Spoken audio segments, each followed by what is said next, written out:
Good morning. For once, I'm on the other side. So my name is Victoria, and I'm a mom. I'm also working, and I'm also developing my online business. And I'm not alone in this. There is quite a big community out there, and one of the amazing and wonderful members of this community is our guest today, Veronica.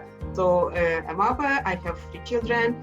Now I am single, educating my children and do my best to cultivate them and be a model for them.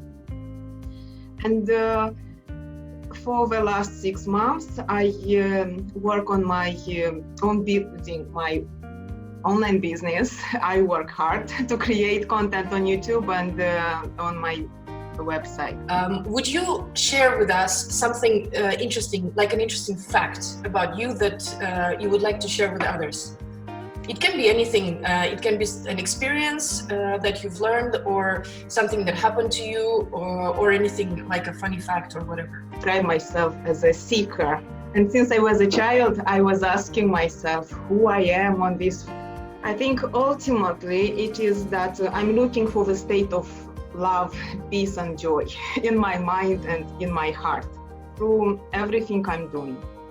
It's beautifully, how to say, natural. Yeah, you know, there are little streets and little houses, but also you cross the big road and you're in the fields, you know, and then you're like in the prairie. It's amazing. So I'm glad that although I have this crazy effort every day, you know, in packed trains, in the traffic, I mean, still I know that all this pays off, and my kids are a little bit closer to nature.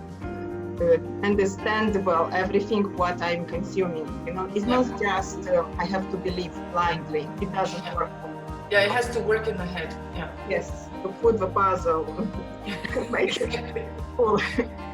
It introduced me with a very logical and scientific point of view. How is this world constructed, you know? Yes. Interesting. So esoterics on its own was not enough. You wanted to have a more practical view how that works in the real world. That's right? Yes. But you know, I had that need. But of course, you need to feel... be a mother. I am... Yeah. Person. You have your interests, of course. It's normal, especially if you have 3 children. I mean, you can't imagine the amount of time you can spend only doing things for your children. And what about yourself? You have to nourish your soul. Especially in building my character. That was very challenging. I think it's one of the biggest challenges for young mothers too, because it's only in how to say. You can idealize yourself when you don't have children. But once you start having children, suddenly all kinds of stuff is coming out, and you're like, oh my God, I have a huge amount of work to do on myself first. You know what I experienced? It was that I was living in the present, in the now. But when it comes to the moment of self-responsibility, self-growth, self-change, it's not everybody mature psychologically to take this responsibility, you know? And then I realized that many years I was confused about spirituality and psychological maturity. These are 2 different things. Oh yeah, absolutely. And in order to get in balance and have a healthy relationship, both partners must get to a psychological maturity. And it requires work, conscious work. Yes. About how do you show up in this relationship? I respect you. I appreciate everything you are doing the way you can. But I also deserve to be respected. You know? Absolutely. Yeah. Absolutely. I mean, without mutual respect, there is no even start of a conversation. Yes, and I realized that I cannot change anybody else except myself. And that's so true, you know, for years you can hear that, you can't change anybody, you can't hear that, but still don't understand. Yeah, you accept each other and you work together, or you just must follow your path each.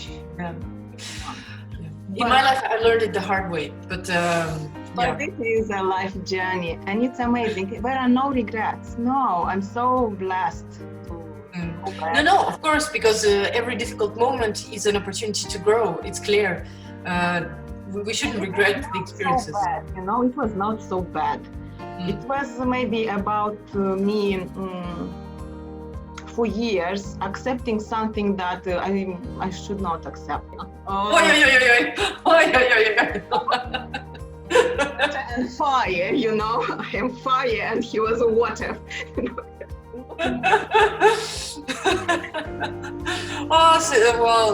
You found a very particular combination. Right. Right. But I was always looking for my life. I was looking for challenges because that makes me. Now I'm different. But when I was younger, I wanted challenges, and I got what I wanted. Actually, everything was blessing. Is to be healthy. So just respect the rules and stop being an idiot. I mean, beyond the illusion of freedoms, if I can put it this way, is health and psychological. I don't know. Girls are learning chemistry and physics and resistance of materials, which is like ridiculous, and boys are now taught to cook, which is not a problem, but when it starts going really too far, I'm like, but have you forgotten, where we come from and what we are here to do and why we should not pretend that nature is nothing, and why do you act like you're a god, Could be take me over a couple of lives of reincarnation, Yes. Now we can make this work faster. We share our understanding, and people who are at the similar level and who resonate with the message we put out there, they will accept, and that will help them to move faster. And not spend so many years in illusion, living in illusion. Okay, now I'm ready for the good things in life, and then you go and you are inspired and you have so much energy to do it because you know the truth, and you go. People are saying how they're afraid of dying, how they're afraid of death. It's kind of funny because I, on the one hand, I perceive this life and this body in this moment as an opportunity to develop and grow, because not many other creatures are having this chance. So I think we have a chance on the one hand, but on the other hand, I'm so curious, because death brings you the next step of your journey.